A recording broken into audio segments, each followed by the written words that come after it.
नमस्कार मित्रों, आज फिर से एक बहुत महत्वपूर्ण चर्चा के लिए हाजिर हुआ हूँ। यदि आपको स्मरण हो तो लॉकडाउन के समय हमने चर्चा की थी कोरोना के विषय में कि किस प्रकार से हमें इससे निपटना है, क्या एहतियात बरतना है। अब चूँकि लॉकडाउन समाप्ति की ओर है, अनलॉक प्रारंभ हो गया है, लेकिन बहुत सारे सवाल मेरे जहन में हैं कि जब हम मार्केट में जाते हैं, बाज़ार में जाते हैं, शहर में जाते हैं, तो हम देखते हैं कि सबके स्मृति पटल से, सबकी याददाश्त से ये बात क्यों हट गई है कि आज भी हम कोरोना महामारी में जी रहे हैं।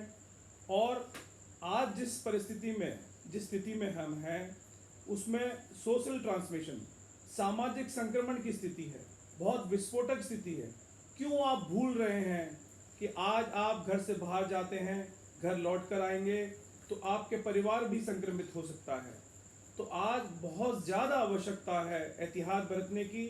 जो भी उपाय हैं कोरोना को लेके, कोरोना के बचाव के लिए, जितने भी एहतियात हमें बरतने हैं उन्हें हम बहुत सख्ती से बरतना है। डेली सुबह आपको ये स्मरण करना है कि हम कोरोना के महामारी में जी रहे हैं, हमें इसके साथ जीना है। और यदि हमें इसके साथ जीना है तो हमें कुछ प्राथमिकताएं, कुछ प्रायोरिटीज अपने जीवन में सेट करनी पड़ेंगी, स्थापित करनी पड़ेंगी।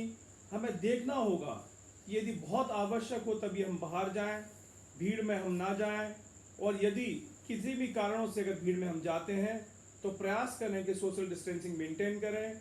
दिन में जितना भी संभव हो अपने आप को आप हाइजीनिक तरीके से रखें, अपने हैंड वॉश करें, अपने हाथ धोएं, सैनिटाइज करें, अपने वाहन को सैनिटाइज करें। तो हर बार ये स्मरण रखें कि हमें इन्हीं परिस्थितियों में कम से कम आगामी दिसंबर तक जीना है। और देखिए, जो मूल मंत्र था कोरोना से लड़ने के लिए, टेस्टिंग, ट्रैकिंग और ट्रेसिंग, दुर्भाग्य से शासन प्रशासन उसको लागू नहीं कर पा रहा है। क्या कारण है, क्या क्षमता है, इसको छोड़ दीजिए, किंतु आपका परिवार जो है उसके साथ आपको जीना है, सुरक्षित जीना है। जान है तो जहान है। इसलिए बार बार मैं आपको ये स्मरण दिलाऊंगा कि कृपया करके कोरोना की महामारी में संपूर्ण सावधानी के साथ आप जिएं। धन्यवाद।